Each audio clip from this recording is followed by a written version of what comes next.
नमस्कार साथियों, स्वागत है आप सभी का बातें बाजार की में। और जैसा अपेक्षित था आज हम उस दिन पर पहुंच चुके हैं। दिन है कि आज से हम शुरू कर रहे हैं आपके साथ सीधी शेयर बाजार की वार्ता। कारण इसका स्पष्ट है क्योंकि आज आप में से बहुत से साथियों ने हमसे बहुत दिनों से ये कहा था कि सर आप कब से शेयर बाजार की बातें शुरू करेंगे। तो मैंने आपको कमिटमेंट दिया था कि जब मैं शेयर बाजार की बातें शुरू करूंगा तो पूरी तरह से एक सेशन क्लासेस की तरह शुरू किया जाएगा, जिसमें आपको बिल्कुल बेसिक से लेकर के और बहुत अच्छे तक की बातें डिस्कस की जाएंगी, है ना। तो आवाज आ रही है ना? हाँ। तो मुद्दा यह है कि आज के सेशन को आप इस प्रकार से समझने वाले हैं कि यहां से आगे आपको हर दिन हो सकता है बहुत सारे साथी आज के बाद हमारे कंटिन्यूटी में हमसे ना जुड़ सकें। क्यों ना जुड़ सके, इसके पीछे का बड़ा कारण क्या है? क्योंकि सबके काम की बातें हो जरूरी नहीं है ना। क्योंकि अब बहुत ज़्यादा स्पेशलाइज्ड बातें होने जा रही हैं। यहां से आगे वाले सेशंस उन्हीं लोगों के लिए काम के होंगे जो वाकई में शेयर बाजार, म्यूचुअल फंड्स, इंश्योरेंस, SIP या फिर ट्रेडिंग, कमोडिटी, इन सब के बारे में रुचि रखते हैं। हमारे टाइटल्स बहुत ज़्यादा स्पेसिफिक प्रकार के होंगे। स्पेसिफिक से मतलब हुआ कि वो आपको टू द पॉइंट उन चीज़ों के बारे में जिक्र करेंगे जिससे कि आप बहुत अच्छे से फाइनेंशियल लिटरेसी लेते हुए भविष्य में अपने आप को फाइनेंस के सेक्टर में स्थापित कर सकें। यही सही समय है। यदि आप शून्य से हमारे साथ शुरू करना चाहते हैं तो आज से शुरू करें, क्योंकि हम बीच में एकदम कुछ भी उठाकर नहीं डाल देंगे। दुनिया में इन दिनों कुछ भी घटित हो भी रहा होगा तो भी हम कोशिश करेंगे कि आपको एकदम सिस्टमैटिक तरीके से, यानी कि हम सब एक साथ एक पेज पर आगे बढ़ते हुए आगे निकलेंगे। एक बार में ही ऐसा नहीं होगा कि अभी आप काउंटिंग सीखना शुरू ही किए थे और मैंने आपको गुणा भाग सिखा दिया। आप काउंटिंग पर हैं तो काउंटिंग पूरी सीखिए, फिर आपको धीरे धीरे एडिशन, सब्सट्रैक्शन ये सब सिखाया जाएगा, फिर मल्टीप्लिकेशन तक लेकर जाएगा। बिल्कुल कुछ उस तर्ज पर आज से हम अपने सेशन को शुरू कर रहे हैं। आपसे अपेक्षित है कि आप अपने सेशन को अपने साथियों से शेयर करेंगे जो इस प्रकार की जानकारी रखना चाहते हैं। कंपलसरी नहीं है हर व्यक्ति चाहे, लेकिन जो चाहते हैं उन तक इस सेशन को पहुंचा देंगे। मेरी नज़र में जरूरी सबके लिए इसलिए है क्योंकि कमाना सबसे पहली जिम्मेदारी है और आपके कमाए हुए धन को भी काम पर लगा देना ये दूसरी बड़ी जिम्मेदारी है। अभी आप केवल खुद कमाने के लिए तैयार हो रहे हैं, भविष्य में आपका कमाया हुआ धन आपके लिए काम करे, यही बहुत सारे बुद्धिजीवियों का मानना है। रिच डैड और पुअर डैड नामक एक किताब है, यदि मौका मिले तो पढ़िएगा। उसमें इस बात में बहुत ज़्यादा जोर देकर कहा गया है कि व्यक्ति अगर खुद से नौकरी कर रहा है, खुद के लिए पैसे कमा रहा है, ये हर व्यक्ति का काम है, करना ही चाहिए, क्योंकि सबसे पहले रोजगार की तलाश पहला प्राथमिकता है। लेकिन अपने पैसे को इस प्रकार से इन्वेस्ट कर दे कि उसका इन्वेस्ट किया हुआ धन जो है वो भी उसको और ज़्यादा कमा कर दे, तो ये उसकी समझदारी में कंसीडर किया जाता है। तो उसी क्रम में आज हम आपको एक बाजार की यात्रा करा रहे हैं जिसका नाम है शेयर बाजार। आसान तरीके से चलेंगे, आसान भाषा में ही समझेंगे और आपको आज बताएंगे कि ये सेंसेक्स क्या होता है, ये निफ्टी 50 क्या होता है, बॉम्बे स्टॉक एक्सचेंज क्या है, नेशनल स्टॉक एक्सचेंज क्या है, बहुत आसान भाषा में। चलिए शुरू करते हैं। तो सबसे पहली बात आती है शेयर बाजार क्या है। तो देखिए, शेयर बाजार का इतिहास मैं आपको बताऊं किस दिन शुरू हुआ, क्या कुछ हुआ, वो तो हम आपको कंटेंट उपलब्ध करा ही देंगे। इसका पूरा कंटेंट हमने बनाया है, कब शुरू हुआ था, क्या हुआ था, है ना, किन लोगों ने बैठ करके शुरुआत की थी। लेकिन इसको समझने से पूर्व अपने दिमाग में जो पहले से पूर्वाग्रह बना हुआ है कि ये कोई बहुत बड़ी चीज है, कोई बहुत बड़ा भूत है, उसको उतार दीजिए दिमाग से, है ना। ये बिल्कुल पहले से ही आपसे गुजारिश की जा रही है कि इसे बहुत बड़ा बवंडर मत समझना। ये कोई UPSC का एग्जाम नहीं है ना। ये मंडी है। बस इस मंडी के अंदर जो ट्रेडिंग है, यानी कि इसमें जो ट्रेडिंग शब्द से भी आप बिल्कुल अपने आप को किनारा कर दें। समटाइम्स आप और हम जैसे जो साधारण परिवार के लोग हैं उन्हें ट्रेडिंग का अर्थ लगता है कि यार ट्रेडिंग का मतलब हो गया कि ये तो कुछ बहुत बड़ा काम होगा। अब केवल बाजार के अंदर खरीद फरोख्त शब्द को यूज करें अपने लिए कि जो ये खरीद फरोख्त है, बस इसके अंदर खरीद फरोख्त फिजिकल नहीं होता है। फिजिकल की जगह कैसे होता है? फिजिकल की जगह ये इलेक्ट्रॉनिक माध्यम से होता है। यानी हम आज एक ऐसे बाजार में एंट्री कर रहे हैं जिस बाजार के अंदर माल बिक रहा है, लेकिन वो बिका हुआ माल खरीद फरोख्त टोकन्स के रूप में हो रहा है, हार्ड पीस के रूप में नहीं हो रहा है। इसको आसान भाषा में समझाने के लिए मैं आप सबके लिए एक प्रयास करता हूं, शायद आप उससे इसे बेहतर तरीके से रिलेट कर पाएं। साथियों, एक बार के लिए विचार करिए, मान लीजिए कि हमारे पास एक मतलब मैं इसको इस तरह से समझने की कोशिश करता हूं कि एक बार के लिए आप सबके पास में, पेन का कलर चेंज करने से बेहतर होगा, आप इधर देखें, मैं इसको बिल्कुल टीचिंग के तर्ज पर ही समझाने की शुरुआत कर रहा हूं, आप इसे रिलेट करें। मान लीजिए कि मेरे पास में इतना सारा कोई सामान है, सामान कुछ भी हो सकता है मेरे पास। इस सामान में मेरे पास गेहूं हो सकते हैं, मान लीजिए 1000 किलो मेरे पास गेहूं है, ठीक है। हो सकता है मेरे पास चावल हो सकता है, 500 किलो हो सकता है मेरे पास चावल है। अच्छा, इस बात को जितना अच्छे से समझ जाएंगे, आज से आपकी बुनियाद बनना शुरू हो जाएगा। मैंने कहा कि मेरे पास में हो सकता है गेहूं हो सकता है चावल हो सकता है चांदी हो सकता है सोना हो सकता है दालें हो, मेरे पास कुछ ना कुछ तो है ना। ये जितने भी शब्द मैंने लिए, सोना चांदी चावल, ये सब एकदम प्राइमरी गुड्स की सी फीलिंग दिलाते हैं, यानी कि जो खेत से पैदा हो सकते हैं, माइन से पैदा हो सकते हैं, प्राइमरी गुड्स की सी फीलिंग दिलाते हैं। मैं मानता हूं कि मेरे पास ये भी संभावना है, जरूरी थोड़ी है कि मेरे पास गेहूं चावल ही हो सकता है मेरे पास बहुत सारे मोबाइल्स हो, मेरे पास हो सकता है बहुत सारे लैपटॉप्स हो, है ना, हो सकता है मेरे पास बहुत सारी ये जो वॉचेस हैं ये हो, मैं कुछ भी, और हो सकता है मेरे पास बहुत सारे एयरबड्स हो, है ना, ये भी हो सकते हैं मेरे पास में। हो सकता है मेरे पास 10,000 मोबाइल हो, ठीक है। मैं ये सब बातें क्यों बोल रहा हूं ना, इसके पीछे अभी लेके चलूंगा। तीसरी संभावना, भाई साहब मेरे पास हो सकता है एक होटल हो और उस होटल के अंदर हर दिन बहुत सारे गेस्ट रहने आते हो, यानी कि मेरे पास एक होटल हो जिसमें कि 500 कमरे हो, है ना, 500 रूम वाला होटल हो सकता है। या फिर हो सकता है मेरे पास में बसेस हो, 500 कमरे हो सकते हैं, 500 रूम हो सकते हैं, 500 बसेस हो सकती हैं, ठीक है। ये कर क्या रहा हूं मैं बताऊंगा अभी। हो सकता है तीसरी चीज, मेरे पास एक ऐसी वेबसाइट हो जिस पर रोजाना लाखों लोग आते हो, मेरे पास एक वेबसाइट हो जिस पर लाखों लोग रोजाना आते हो। या हो सकता है कि मेरे पास वेबसाइट के स्थान पर कोई यूट्यूब चैनल हो, है ना, जिस पर लाखों लोग रोज आते हों, ये भी हो सकता है। कुछ भी, मैंने ये चारों पांचों संभावनाएं लिख दी। अच्छा, मैंने ये जो लिखा ना आपके सामने बॉक्सेस बनाकर, इसके पीछे का एक बड़ा तर्क है, एक बड़ा कारण है क्यों कर रहा हूं मैं ये सब बकवास। इसके पीछे को समझते हैं थोड़ा सा। इसको समझने के लिए आप एक काम करिए, मैंने आपसे ये कहा कि एक काम करो भैया, आप मान लीजिए अंकित अवस्थी हो। बोले ठीक है। बोले सर इतने पतले तो नहीं हो आप, रेफरेंस में मान रहे हैं कि मान लीजिए कि ये अंकित अवस्थी हैं। अब अंकित अवस्थी अपने पास के 1000 किलो गेहूं बेचने निकले। कहां जाएंगे बेचने के लिए? मंडी जाएंगे सर, गेहूं मंडी जाएंगे। बहुत बढ़िया, अनाज मंडी गए गेहूं लेकर के, ठीक है। मोबाइल और लैपटॉप वाले से पूछा कि भाई तुम्हारे पास 10,000 मोबाइल है, कहां जाओगे? बोले इलेक्ट्रॉनिक्स के मार्केट में जाऊंगा। लैपटॉप वाला कहां जाएगा? इलेक्ट्रॉनिक्स के मार्केट में जाएगा। मैंने इनसे पूछा, मैंने कहा भाई तुम बताओ कहां जाओगे? 500 रूम, 500 वाले बस स्टैंड पे जाऊंगा। मैं तो बस स्टैंड पे जाऊंगा, टूरिज्म डिपार्टमेंट के पास जाऊंगा, वहां पे जाके अपने कमरे लगा दूंगा। ठीक है साहब, इनको भी अपने ग्राहक मिल गए।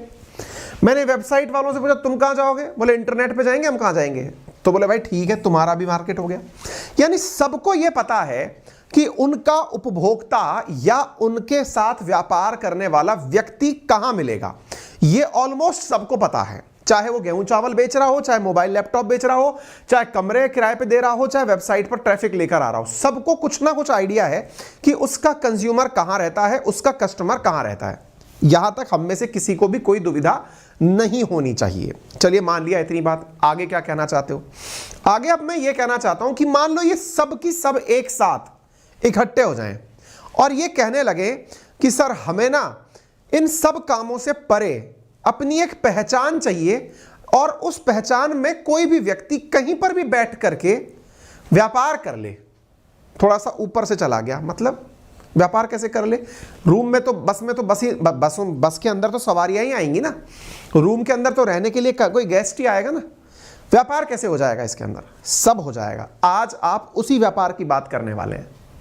ये जितने भी लोग मैंने आपको यहां पर कमरों में बंद दिखाए या फिर बड़े बड़े ब्रैकेट्स दिखाए, मान लो कि गेहूं की इस कंपनी का नाम ए था जिसका ऑनर अंकित अवस्थी था। ये जो ब्रैकेट बनाया ना मैंने, इसका ऑनर अंकित अवस्थी था। अंकित अवस्थी चाहते हैं कि गेहूं तो बिक रहा है, कोई बात नहीं, लेकिन भविष्य में इस कंपनी के मालिक थोड़े ज्यादा लोग हो जाएं। भाई आप ऐसा क्यों चाहोगे कि आपको ज्यादा मालिक लोग मिल जाएं? मोबाइल वाला कहता है कि मोबाइल तो बिकते ही हैं, मैं चाहता हूं कि इन मोबाइल के खरीदारों की संख्या, खरीदारों की नहीं, मालिकों की संख्या बढ़ जाए। बोले गजब आदमी हो सर, गेहूं आपका वहीं की वहीं है, मोबाइल आपके पास उतने की उतने हैं, आप कह रहे हो मालिक बढ़ जाए। मैंने कहा देखो दुनिया अलग तरीके से चलती है, यही तो शेयर मार्केट है। आप क्या बोलते थे, सर मेरे पास 500 बसें 500 रूम है। बोले कौन है मालिक? बोले सर ये व्यक्ति है, मिस्टर XYZ कुमार। बोले बहुत बढ़िया। तो बोले ये जो XYZ कुमार हैं अभी तक कर क्या सकते थे, 500 की जगह 1000 बस कर देते। ये अभी क्या कह रहे हैं, सर मेरे को ना मालिक बढ़ाने हैं, मेरे को ये सब चीज़ों पे फोकस नहीं करना। बोले यार गजब आदमी हो तुम यार, मालिक बढ़ाने पे फोकस कर रहे हो, चाहते क्या हो? बोले वेट करो, अभी तो चाहते क्या है वो तो समझ में आएगा आपको। बोले भाई मालिक बढ़ाना चाहते हो अगर, तो तुम्हारे दिमाग में कोई आइडिया होगा मालिक क्या करता है? बोले साहब मेरे से ज़्यादा आप लोग जानते हो मालिक क्या करता है। बोले मालिक मालिक होता है? अरे बहुत सही सर, मालिक मालिक होता है, बट सर मालिक पैसे लेता है कि पैसे देता है? बोले कहना क्या चाहते हो? बोले फिर वही बात, मालिक पैसे लेता है कि पैसे देता है? बोले कमाती है कंपनी तो लेता है, नहीं कमाती है तो इन्वेस्ट करता है। बोले यही तो पकड़ना चाहते थे हम आपके साथ। मालिक जो भी व्यक्ति का है, जो भी बिजनेस का है, वो सैलरीड थोड़ी है कि वहां से सैलरी मांगेगा सर मुझे सैलरी दे दो, मैं आपके लिए काम करना चाहता हूं। कि साहब मैंने इतने मोबाइल लेके आया था, मुझे साहब मैंने वहां से लिया था 50,000 रुपये तनख्वाह दे दो मुझे, या मैं बस चलाता हूं तो मुझे ड्राइवर हूं मुझे तनख्वाह दे दो ना। मालिक तो ये चाहेगा कि ये बसें जो है ना ये बढ़कर ज़्यादा हो जाएं। बोले सर ये दिमाग तो सही है, आपने सही लगाया। तो मैं चाहता हूं कि भाई मेरे पास में, मान लीजिए कि यहां पर मैं बैठा हुआ हूं, मैं चाहता हूं कि आप एक व्यक्ति और मेरे साथ आकर जुड़ जाएं, एक और एक हम 2 हो जाएं। बोले ठीक है सर। फिर जो ये नया व्यक्ति आएगा ना, इससे मैं कहूँगा देख मैं तेरे को मालिक बना रहा हूँ ना। बोले हाँ। मैं अपने धंधे में तेरे को शामिल कर रहा हूँ ना। बोले हाँ। तो भाई सुन, जब तेरे को मालिक जैसा मैं सुख दूंगा तो बदले में क्या देगा? बदले में क्या? बोले क्या रिश्ते मतलब टू वे होते हैं क्या? बोले एग्जैक्टली। जब भाई मैं अपनी कंपनी में 500 बसों की कंपनी है मेरे पास, 500 रूम का मेरे पास होटल है, उस कंपनी में तेरे को मालिक बना रहा हूं, तू क्या समझ रहा है मैं तेरे को बस बिठा करके कि तू बैठ जा भाई फील ले तू मालिक है? ऐसा नहीं है बेटा, मालिक शब्द जिम्मेदारी के साथ आता है। बोले हाँ सर बताओ क्या दोगे जिम्मेदारी में? बोले जिम्मेदारी में यार तू बता क्या चाहता है, क्या देगा तू? बोले भाई साहब मैं थोड़ा पैसा दे दूं आपको। बोले हाँ ठीक है, हाँ ये ठीक है। कितना पैसा देगा? बोले भाई साहब एक काम करो, मुझसे आप 10 करोड़ रुपए ले लो। ठीक है, 10 करोड़ रुपए। किसने बोला? इस और व्यक्ति ने बोला। किसको बोला? इस व्यक्ति को बोला जिसके पास में इतनी बसें और इतने रूम थे। फिर लेकिन दिमाग आपका एकदम चकराएगा, यार ये 10 करोड़ रुपए दे तो रहा है, लेकिन 10 करोड़ रुपए देने के बाद मैं इसको क्या दूंगा? बोले मालिक बना रहा हूं ना। कितना मालिक बना तो रहे हो, लेकिन कितना मालिक बना रहे हो? कितना परसेंटेज का मालिक बना रहे हो? पूरी कंपनी का बना रहे हो, 50% का बना रहे हो, 70% का बना रहे हो? कितना मालिक बना रहे हो? तो बोले यार इसके लिए तो मुझे सबसे पहले अपनी इस कंपनी की वैल्यूएशन करानी पड़ेगी कि मेरी कंपनी है कितने की।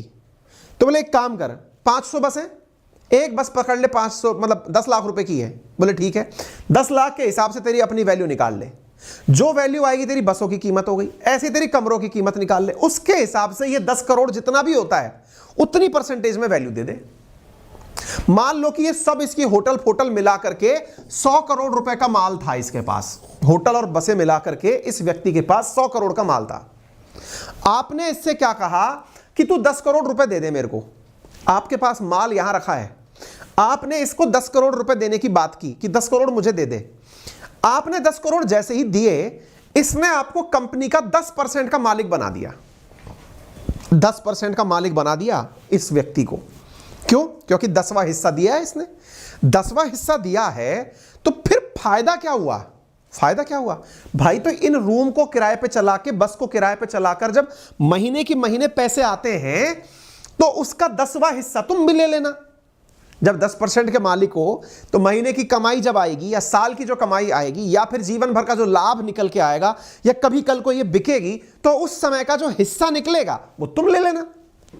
इसीलिए तो मालिक बनना चाह रहे हो भाई। आपके पास में 100 करोड़ रुपए नहीं है कि मैं इतनी सारी बसें, इतनी सारी होटल एक बार में खरीद लूं। तो क्या करूं, मैं किसी बड़े आदमी के साथ अपना छोटा सा किराया टांग दिया कि भाई साहब इतना सा हिस्सा मेरा भी डाल दो। बोले इससे क्या होगा, जब आप इतना कमाओगे तो उतना सा हिस्सा हमको भी दे देना उसका। इसी को पार्टनरशिप कहते हैं, अंग्रेजी में इसी को ही शेयरिंग कहते हैं। तो sharing is always caring. Sir अब तो ये मामला ऐसा जम गया है, मैं भी चाहता हूं कि मैं कोई ऐसा ही शेयर होल्ड करने वाला व्यक्ति बन जाऊं, मैं भी किसी कंपनी में ऐसे ही अपना चुन्ना सा पैसा दे करके साथ में जुड़ जाऊं। बहुत बढ़िया। सर ये कहां मिलते हैं सब, कौन सी चीजें कहां मिलती हैं? ऐसे लोग जो अपने साथ किसी को हिस्सा देकर जोड़ लेते हों, ये कहां मिलते हैं? इस मार्केट को ही शेयर मार्केट कहते हैं। जो लोग आपको आपके पैसे के आधार पर कंपनी में मालिक बना लेते हैं, वो लोग शेयर मार्केट में मिलते हैं। वाह, शेयर मार्केट में इसका मतलब कोई भी व्यक्ति किसी को भी मालिक बना लेता है। हमने कहा हो कोई दिक्कत ही नहीं है, आप आओ मालिक बन जाओ। सर बच नहीं रही बात, एकदम ही ऊपर से निकल जा रही है। मैं मालिक कैसे बन जाऊंगा, मेरे पास तो 100 ही रुपए हैं। यहां 10 करोड़ का मामला चल रहा है। हमने कहा ये तो सामने वाला आपसे कह देगा कि भाई साहब 10% हिस्सा 10 करोड़ का है, 1% हिस्सा 1 करोड़ का हुआ। आपने कहा मेरे पास तो 1 ही लाख रुपया है। तो कोई बात नहीं भाई साहब, जब आपके पास 1 ही लाख रुपया है तो आप उस 1% का भी 0.001% मालिक बन जाओ। क्या बात कर रहे हो, मतलब इतना परसेंटेज में भी चलता है क्या? अरे साहब मैं कह रहा हूं आपके पास 10,000 रुपया है तो 0.0001 इतना % का मालिक बन जाओ। सर मेरे पास 1,000 रुपया है, अरे 0.00001% के मालिक बन जाओ। बनाएंगे मालिक ही। वाह सर ये तो गजब फीलिंग सी आ रही है। मतलब किसी के पास कितना भी पैसा हो उतना % का मालिक है। यही तो बात है। हम जब आपको कल कहे थे कि पेटीएम ने 2,000 रुपए में मालिक बनाया था लोगों को, पेटीएम ने शेयर मार्केट, कल वाला सेशन अगर देखा हो तो उसमें 2,000 रुपए के अंदर वो शेयर बांट रहा था।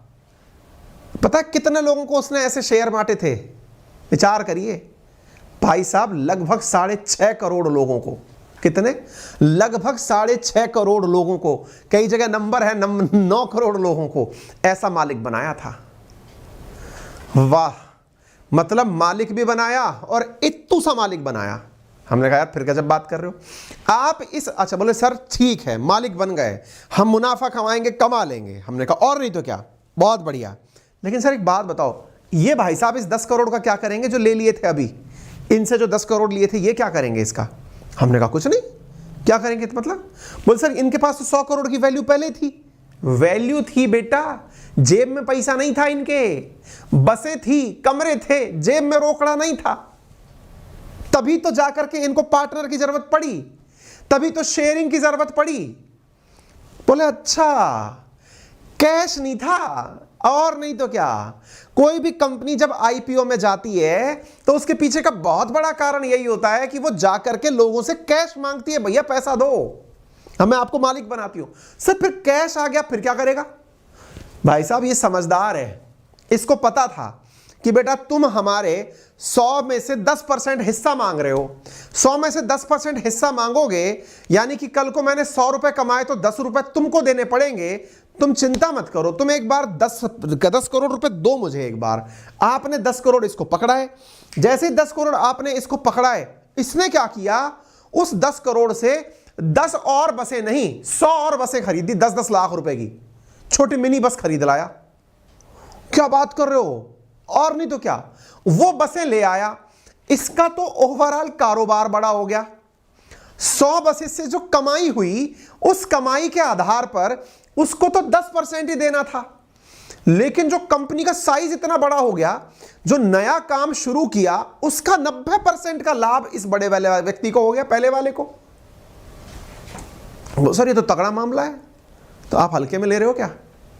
इसी को तो मार्केट कैपिटलाइजेशन कहते हैं आप, कि मार्केट के अंदर उसके शेयरों का भाव इतना बड़ा बन गया क्योंकि उसने तो काम फैला दिया। काम फैला दिया तो हर व्यक्ति कहता फिर रहा है मैं तो इतना % का मालिक हूं, इतना % का मालिक हूं, तो ले भाई तेरी वैल्यू ले जा। बोले सर एक बात बताओ, ये तो एक कंपनी की कहानी सुनाई आपने, ऐसी कितनी कंपनियां हैं? हमने कहा कितनी भी हो, कोई कंपनी अनाज बेचने वाली हो, कोई कंपनी इलेक्ट्रॉनिक्स बेचने वाली हो, कोई कंपनी वेबसाइट बेचने वाली हो, सब शेयर मार्केट में घुस जाती हैं, सब मालिक बनाने के लिए घुस। सर कितनी कंपनियां हैं, मतलब आप एक बार के लिए बता दो लगभग कितनी कंपनियां हैं, और ये शेयर मार्केट जाना किस नाम से जाता है, कहां है ये शेयर मार्केट? Very good. अब इन सवालों के अंतिम में तुरंत आंसर जान लीजिए। भारत में दो बड़े शेयर मार्केट हैं, एक का नाम है बॉम्बे स्टॉक एक्सचेंज और एक का नाम है नेशनल स्टॉक एक्सचेंज। इसका पूरा इतिहास, इसकी पिक्चर, कहानी, ये सब हम आपके लिए लिख कर लाए हैं, सब दे देंगे आपको, क्या है, कहां पर है बॉम्बे स्टॉक एक्सचेंज। जिनको तथ्यात्मक रूप से पढ़ना है ना, उनके लिए कंटेंट हमने पूरा तैयार किया है। स्टॉक एक्सचेंज सबसे पहले कहां शुरू हुआ, पेड़ के नीचे शुरू हुआ, शेयर मार्केट कैसे बना, ये सारा कंटेंट आपको बन जाएगा कैसे हुआ।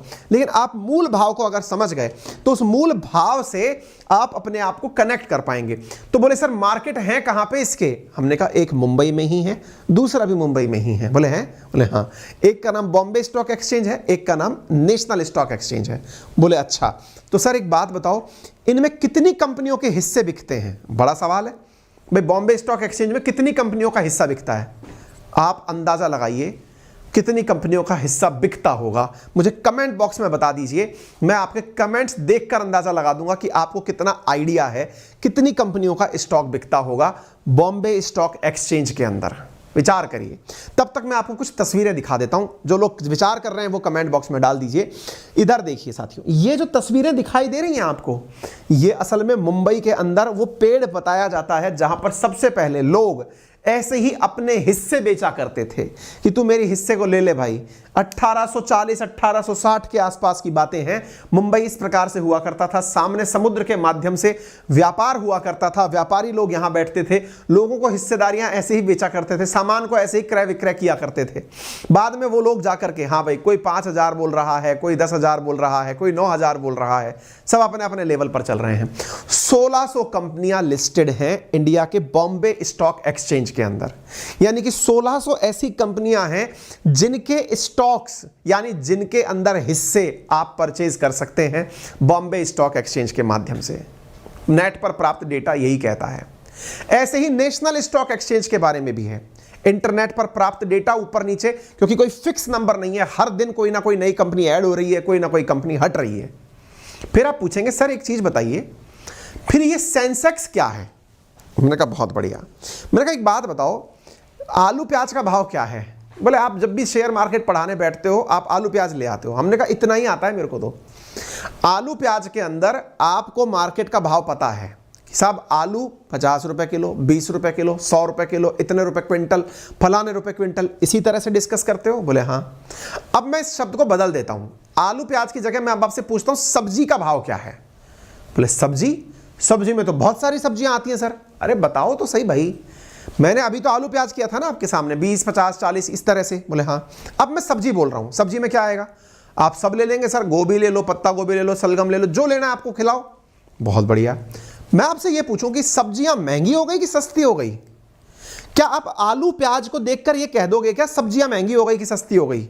हो सकता है आलू महंगा हुआ हो, टमाटर सस्ता हो गया हो सकता है मूलियां महंगी हुई हो, बैंगन सस्ते हो गए हो। ओवरऑल सब्जियां महंगी हो गई या सब्जियां सस्ती हो गई ये कैसे कह पाओगे? जब सब सब्जियों का भाव एक साथ बढ़ने लगे तब कहा जाता है सब्जियां महंगी हो गई। बहुत बढ़िया सर, तो कहना क्या चाहते हो? हमने कहा शेयर मार्केट में भी ऐसे ही हर कंपनी का हिस्सा महंगा बिक रहा है या सस्ता बिक रहा है, इसके आधार पर मार्केट तय किया जाता है कि मार्केट महंगा हो गया या मार्केट सस्ता हो गया, मार्केट चढ़ गया या मार्केट उतर गया। बोले मतलब यूं समझिए कि शेयर मार्केट में इसी चीज को संवेदी सूचकांक के नाम से जानते हैं, सेंसिटिव इंडेक्स, जिसे आप सेंसेक्स कहते हैं। बॉम्बे स्टॉक एक्सचेंज में इसी महंगाई की माप को नापने का तरीका, जो बाजार में आप महंगाई जिस शब्द को कह रहे थे, यहां पर वैल्यू जिस शब्द को कहा गया है उसे सेंसेक्स कहा जाता है। बोल सर ये सेंसेक्स क्या करता है? कुछ नहीं भाई, सेंसेक्स उतना ही सिंपल है जैसे सब्जी का भाव। बोले क्यों? बोले भाई सब्जी का भाव ऊपर चढ़ गया, सेंसेक्स का भाव ऊपर चढ़ गया। सब्जी से क्या सेंसेक्स चढ़ता है क्या? नहीं। जैसे सब्जी मंडी में सब्जियां बिक रही हैं, ऐसे शेयर मार्केट में शेयर बिक रहे हैं। शेयर महंगे हो गए, सेंसेक्स ऊपर चला गया, शेयर सस्ते हो गए, सेंसेक्स नीचे आ गया। अच्छा, तो सब्जियां सस्ती होने का मतलब शेयर मार्केट में जो मंदी है वो एक प्रकार से सब्जियां सस्ते होने जैसा है। हमने कहा बिल्कुल, लेकिन सर एक बात बताएं। बोले बताओ। हर बार तो ऐसा नहीं होता कि सब सब्जियां एकदम सस्ती हो जाए, सब सब्जियां एकदम महंगी हो जाए। सीजन के हिसाब से भी तो होता है सर। अभी इस समय हरी सब्जियां सर्दी के अंदर सस्ती हैं, गर्मी में मिलेंगी ही नहीं, मिल भी गई तो बहुत महंगी मिलेंगी। ये क्या मतलब हुआ? गाजर इस समय खूब बढ़िया से बना के खाओ, लेकिन पता चले गर्मियों में मिल ही नहीं रही, मिल रही है तो बहुत महंगी मिल रही है। सीजन का फर्क पड़ता है। हमने कहा बहुत सही। शेयर मार्केट में भी फर्क पड़ता है। शेयर मार्केट जो बॉम्बे स्टॉक एक्सचेंज है उसमें मात्र 30 कंपनियां ही ऐसी हैं जिनको देख करके यह कहा जाता है कि सेंसेक्स ऊपर चला गया या 30 से नीचे चला गया। बोले मतलब कंपनियों का भाव जब निर्धारित होता है तो महंगाई का निर्धारण केवल 30 कंपनियों को देखकर ही होता है। बोले मतलब कहना क्या चाहते हो? हमने कहा जैसे सब्जी मंडी में सब्जियां महंगी हैं या सस्ती, इसके लिए आप हर दुकानदार से जाके सब्जी नहीं पूछते, ठीक इसी प्रकार से बॉम्बे स्टॉक एक्सचेंज की जो 1600 कंपनियां हैं, इनके शेयर ऊपर हैं या इनके नीचे हैं इससे तय नहीं करते, केवल 30 कंपनियों का सैंपल निकाल के कर लेते हैं। ओ भाई साहब, फिर ये 30 कंपनियां कौन सी हैं महाराज? बहुत बढ़िया, ये बिल्कुल वैसे ही है जैसे सब्जी मंडी के अंदर हर दूसरा व्यक्ति आलू खरीदेगा, ऐसे ही सेंसेक्स में जो सबसे ज्यादा मार्केट में जिनका माल बिकता है या जो सबसे अच्छा परफॉर्म करने वाली कंपनियां होती हैं, उन कंपनियों को 30 कंपनी में डाल दिया जाता है। तो सेंसेक्स के अंदर 30 कंपनियों का ही मार्केट चढ़ता हुआ और उतरता हुआ चेक किया जाता है। कुछ गुस्सा? 1600 कंपनियों का कोई लेना देना नहीं है। तो बोले सर इसका मतलब 30 कंपनियों में अगर बढ़त है तो कहा जाता है मार्केट उछाल पर है। हमने कहा हाँ, तो क्या इसका मतलब यह है क्या जो बाकी 1570 कंपनियां बच गई वो डूब गई हैं या वो भी ऊपर चढ़ रही हैं? हमने कहा ऐसा संभव ही नहीं है। शेयर मार्केट में लोग इसीलिए मात खाते हैं, यानी शेयर मार्केट में जो लोग लॉस में रहते हैं या मात खाते हैं, उसके पीछे का जो सबसे बड़ा कारण है वो ये है कि वो न्यूज में न्यूज एंकर को चिल्लाता हुआ देखते हैं। क्या चिल्लाता हुआ देखते हैं? कि आज मार्केट में वो रही, तेजी रही, सेंसेक्स चढ़ गया, तो लोग सोचते हैं सेंसेक्स चढ़ गया इसका मतलब मार्केट अच्छा हो गया है, चलो कुछ खरीद लेते हैं या कुछ बेच देते हैं। एग्जैक्टली ऐसे ही आज मार्केट में मंदी है, माल बेच देते हैं या खरीद लेते हैं। अरे उन 30 कंपनियों को देखकर अंदाजा मत लगाओ महाराज। तो बोले फिर? अरे वहां 1600 कंपनियां हैं, सबके अंदर एक जैसा हाल नहीं होगा। सबकी सब कंपनियां एक साथ ऊपर और एक साथ नीचे नहीं आती हैं। ये 30 कंपनियां तो एक प्रकार से चुनाव के बाद में जो एग्जिट पोल आते हैं उस तरह से है। एग्जिट पोल सही भी होते हैं, एग्जिट पोल गलत भी होते हैं। अभी गुजरात का और हिमाचल का चुनाव आपने देख लिया, किसी भी मतलब एग्जिट पोल में यह नहीं कहा गया था कि गुजरात में इतना बड़ा नंबर लेकर के बीजेपी आ जाएगी, और किसी में यह भी नहीं कहा गया था कि स्पष्ट बहुमत लेकर हिमाचल में कांग्रेस सरकार बना लेगी। एग्जिट पोल सुने थे? एग्जिट पोल के आधार पर कोई निर्णय हुआ? नहीं हुआ। एग्जैक्टली शेयर मार्केट के साथ ऐसा है। लोग सेंसेक्स में 30 कंपनियां देख करके यह समझने की कोशिश करते हैं कि मार्केट अच्छा है और मार्केट बुरा है। अरे भाई, बाकी कंपनियां भी बहुत अच्छा कर रही हैं, समझे? आज कॉमन सेंस लगाइए। जब कोरोना आया तो कोरोना के समय पर मार्केट में मंदी रही या उछाल रहा, नहीं समझ में आया। क्यों नहीं आया? अब आप में से कुछ लोग पूछेंगे 30 कंपनियां हैं कौन सी? ये भी एक सवाल बनेगा, मैं आपको वो भी बता देता हूं ताकि आपके मन में से वो भी डाउट खत्म हो जाए। असल में ये जो 30 कंपनियां हैं ना, इनका भी समय समय पर निर्धारण होता रहता है। अभी जो रिसेंटली चल रही हैं, मैं कंटेंट तो सारा ये है फिलहाल जो चल रही है, जैसे Axis bank, Bajaj finance, Bajaj Finserv, Bharti Airtel, doctor Reddy's, HCL technology, HDFC, HUL, ICICI, ये 30 कंपनियां हैं इस समय पर। और ये परमानेंट नहीं रहती इस लिस्ट में, उतरती चढ़ती रहती हैं। मतलब परफॉर्म कर रही हैं तब तो इनको 30 में लिया जाता है, परफॉर्म नहीं कर रही हैं तो इसमें से हटा भी दिया जाता है। ये इनके साथ घनघोर बेइज्जती है। यानी यहां पर ये जो 30 कंपनियां हैं, इनका भी भविष्य फिक्स नहीं है। मन में आते हैं तब इनको हटा देते हैं इस टॉप 30 में से कि बेटा तुम अच्छा परफॉर्म नहीं कर रहे, हट जाओ। यानी कि किसी जगह कोई मतलब बड़ा अधिकारी आता है तो क्लास के केवल टॉपर बच्चों को मिलाया जाता है कि बच्चों बताओ क्लास में टीचर कैसा पढ़ाते हैं। टॉपर खड़ा होकर कहता है बहुत अच्छा पढ़ाते हैं। टॉपर ट्यूशन पढ़ता है, ट्यूशन पढ़ के टीचर को आंसर दे देता है, अधिकारी को आंसर दे देता है, सारे टीचर खुश हो जाते हैं, देखा हमारे यहाँ के बच्चे कितने अच्छे हैं। वास्तविकता से बिल्कुल उलट है ये कहानी। सैंपल आपने ऐसे लोगों का दे दिया जिससे कि आपने औरों को बेवकूफ बना दिया।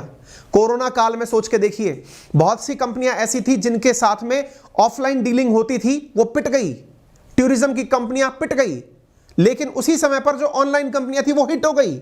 इसका मतलब ये थोड़ी कि सेंसेक्स में टूरिज्म की कंपनी नीचे आ गई तो आप दूसरी कंपनी में इन्वेस्ट नहीं करोगे भाई। तो इसलिए मार्केट पढ़ने की जरूरत होती है, इसीलिए तो आपको करंट अफेयर्स पढ़ने की जरूरत होती है, ताकि आपको यह पता रहे, न्यूज पढ़ने की जरूरत होती है कि डिमांड किस चीज की चल रही है।